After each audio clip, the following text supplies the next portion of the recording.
Okay, you're going to get a little peekaboo. No pun intended. I am about to send my email list a lecture. It's about a little under 20 minutes, but I am literally going to go through the entire performance from Kendrick and outline some of the themes and things that came to mind for me after just doing a little bit of thinking and taking time to process. So I'm switching gears a little bit in terms of the books that we have been going over. We've been talking a lot about My Grandmother's Hands, and I've been reading through that. But this is also one of the books, The Lies About Black People, that I want to bring into the conversation. So in this instance, you can see the stage as a PlayStation controller. You can see it as a prison block. You can see it as just the block of the street where people live and experience life. But I want to call out the mass incarceration of Black people, specifically Black men. And in the chapter, Aren't Black People More Likely to Be Criminals? On page 70, I want to read something. Because Black people have always been viewed as more likely to be criminals, the immediate remedy has been incarceration. According to the Sentencing Project, Black Americans are incarcerated in state prisons at nearly 5 times the rate of white Americans. Nationally, 1 in 81 Black adults per 100,000 in the United States is serving time in state prison. Wisconsin leads the nation in Black imprisonment rates. 1 of every 36 Black Wisconsinites is in prison. In 12 states, more than half the prison population is Black. Alabama, Delaware, Georgia, Illinois, Louisiana, Maryland, Michigan, Mississippi, New Jersey, North Carolina, South Carolina, and Virginia.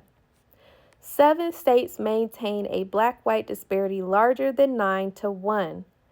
California, Connecticut, Iowa, Maine, Minnesota, New Jersey, and Wisconsin. Now, can we think about that for a second? Let's just pause real quick. Who just served to clean up and put out the LA wildfires? Prisoners. Moving on. The lies we hold about Black people make us all too comfortable with these statistics. These lies also make some of us very comfortable to not understand that the system of incarceration in America is directly connected to slavery. Again, go back and watch my video on the slave patrol and modern day policing. We were all taught that slavery ended with the Emancipation Proclamation of 1863, but the great filmmaker Ava DuVernay reminded us in her documentary 13th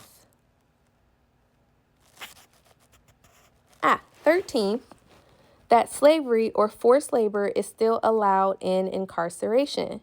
The 13th Amendment, which was ratified in 1865, states neither slavery nor involuntary servitude, except as a punishment for a crime, whereof the party shall have been duly convicted, shall exist within the United States, or any place subject to their jurisdiction. This wording has been written about since the amendment was passed, but it has not been mainstream knowledge until recently with DuVernay's documentary and the work of scholars like Michelle Alexander, author of The New Jim Crow, which I have that book. It's a delicious book. You need that. The New Jim Crow, Mass Incarceration in the Age of Colorblindness. Let me clarify something real quick. When I say it was delicious, the book was not delicious. It was not. It was meaty. It made me cry every single day. Okay, great. Let's keep going. You may read this and still think that I am just talking about things in the past, but we must understand that the past is too often a prologue. I am a news junkie and have followed issues of the 2022 midterms for hours on end. It is part of my job as a media personality. One story that did not surface until less than a month before the midterms is that slavery was on the ballot in at least 5 states in 2022. Now, I can't remember what state still has slavery on the ballot in the last election. Somebody help me with that one. The state's initiatives in Vermont, Alabama, Louisiana, Oregon, and Tennessee are focused on whether to close loopholes that led to the proliferation of a different form of slavery, forced labor by people convicted of certain crimes. There are 20 states that still use the language of the 13th Amendment to justify their treatment of incarcerated individuals. Why are we so ignorant of this history? At the end of the day, the fact that the prison industrial complex is so disproportionately composed of Black people has been part of the problem. Another challenge is that so many industries in the United States have profited from prison labor. Indeed, it is very common that the same companies that have food contracts with universities have contracts with prisons, for example. On the flip side, we can see, if we care to look deeply enough, how products made by prisoners for little to no pay make their way across the country, including military equipment, office furniture, 3D modeling, and workers at call centers. The quote-unquote benefits of keeping people incarcerated was best summed up in 2017 by Louisiana Sheriff Steve Prater of Caddo Parish, and forgive me if I misread the name, who made a case for keeping people incarcerated after a program was announced to reduce the population of the Caddo Correctional Facility in Shreveport, Louisiana. Prater referred to prisons as a necessary evil to keep the doors open. The ones that you can work, that's the ones that can pick up trash, the work release programs. In addition to the bad ones, and I call these bad, in addition to them, they're releasing some of the good ones that we use every day to wash cars, to change oil in our cars, to cook in the kitchen, to do all that where we save money. And for my skincare girlies. Yeah, prisoners were also used to test a lot of the products that we're familiar with today.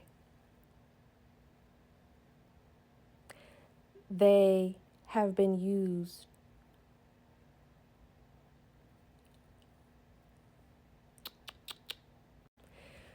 it just makes me emotional thinking about it. They have also been used in research as medical subjects. Just because we don't have the Tuskegee syphilis study, or just because we don't have Black women being used to be tested on for gynecology procedures, doesn't mean that it's still not happening today, just in a different form.